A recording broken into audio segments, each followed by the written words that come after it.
Greetings and welcome to the Sports Card Ripping Teacher. Quick update on Graham's basketball team. As I told you before, the non-conference schedule was rough to say the least. They were definitely the shortest team on the court every single time, and it did not go well. But they have been working hard in practice, and the conference schedule has been going pretty well. I think they have a 500 record now. But yesterday, they were in a battle of a basketball game. And Graham, I think one other kid, they did play the entire game. But sometimes when you're in a battle of a game like that, there's going to be a winner and a loser. And when you walk away the loser of that game, you have to remember you can't get lost in all of those things, but be proud of the way you performed under pressure. And they definitely did that. They had a 1-point loss yesterday. I think it was like 43-42, something like that. But when they came back out of the locker room, they were, you can tell they were disappointed they lost, but they had their heads held high. That's important for any athlete out there to remember. You're going to be in those battles of a game, and how great would it be to win them, but also take away those key important, life lessons in those losses. So who remembers the way too early football predictions I made this summer? Well, I thought I kind of lost this sheet, and I found it over the weekend in one of my other bags. I think it was a bag that Jackson and I used to go camping. For whatever reason, it was in there. But today I'm going to go through the teams I actually had correct with their record. Now, I may have been off on the games they actually won, but the record was correct.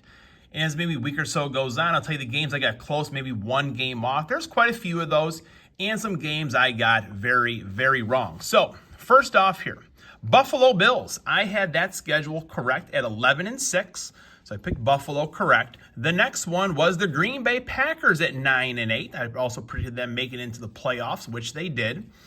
Let's see here. The Las Vegas Raiders at, is that the right one there? Hard to read this sheet here, folks. Yeah, the Raiders at 8-9. I had that record correct. And then the Seattle Seahawks, who fired Pete Carroll yesterday. I guess he's still in the front office or something, at 9-8. So, that's not good, but it's not terrible when you're doing all of this during the summertime, trying to guess the record. So we'll see what my one victory off, what that looked like maybe during the rest of the week. All right, class is in session. Today's lesson is dedicated to the number 92. Who else could it be but the Minister of Defense? That's right, Reggie White. Things turned for the Green Bay Packers. Brett Favre has talked about a lot, Mike Holmgren, but things turned for the Green Bay Packers when Reggie White said God wanted him to go to Green Bay, Wisconsin. That's right, as a free agent, he went there. And the Minister of Defense, he did not disappoint. And one of the things that a big free agent will do, he'll bring some other people along with him.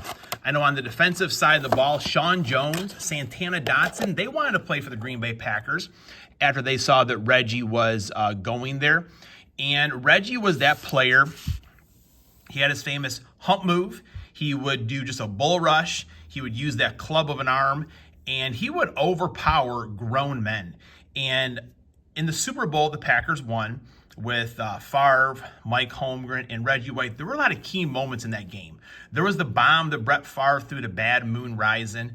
There was the returns of Desmond Howard. But it was when Reggie White took over that game in the fourth quarter. He had 3 total sacks. And that just shut the door for the New England Patriots and their Super Bowl hopes. And that's what I kind of talk about, in the preseason, lifting weights, conditioning yourself. The whole year went along. How tired must Reggie White have been? But he mustered up the energy. He dug deep, and he was tossing around 300-pound men like they were nothing. Unfortunately, Reggie did die very early at the age of, I think it was 43, the day after Christmas. But the Minister of Defense, one of my favorite football players of all time. All right, let's get into 3 packs of Mosaic here, folks. I didn't buy too much Mosaic this year just because the year before, Jerome Bettis, University of Notre Dame, look at that right there. And the reason I didn't buy much Mosaic this year was the year before, all the quality control, I got quite a few blasters that had ding corners on like most of the cards. Disappointing, but Jerome Bettis right there. His son, I think, is looking to go to Notre Dame. I think he's a junior in high school now, but Notre Dame is on his list of teams. Davis Mills, that goes right into the student pile right away. All the Davis Mills cards I gave away last year. What do we got here? Wildcat, you're going to have to let me know, is this guy still on the team or not? And Luke Kuechly, he was a player of the day back, I think, with 59. Was it? Yep, Luke Kuechly right before Derek Thomas. Got my list right over here. One of those crazy things, he was a dominant player, but definitely retired early. You're looking at some health reasons. This pack feels a little bit heavier, so it could be the kid reporter in there. You never know. All right, Chad Ochocinco. I believe I saw Grizzle's Cards pull an Ochocinco earlier today. He was one of those guys, like, very frugal with his money, but generous with other people. Around the holidays or just going to children's hospitals, stuff like that. So that's what I like to hear from your athletes. LaDaine Lee and Tomlinson, man, he wanted me some fantasy football matchups. Back in the day, we got a rainbow going, Wildcat. So if you need this guy here, let me know. Why isn't that a Mahomes rainbow starting? John Randall, he was a pest to Brett Favre, that is for sure. Can you see the eye black? He would have that eye black. He may have been the first guy I remember to wear it as more of like war paint. Champ Bailey. All right, one more pack here. We're supposed to get a huge snowstorm tomorrow, so maybe tomorrow I will go over. I have a few more snowstorm stories to share with you. Again, they all have a little bit of misfortune for me, so people always enjoy that, which is okay. All right, you got Will Anderson Jr., NFL debut. Roger Staubach, sharp-looking card right there. Tyreek Hill. Doug Flutie. Chicago people, they still love Doug Flutie. In a Thunder Lane of Saquon Barkley. I know cards by Mark. This is one of the horses that he had. So, Mark, do get a hold of me. Let me know what gift card you want for winning the Pay Dirt Fantasy Football League. I know I originally said coffee.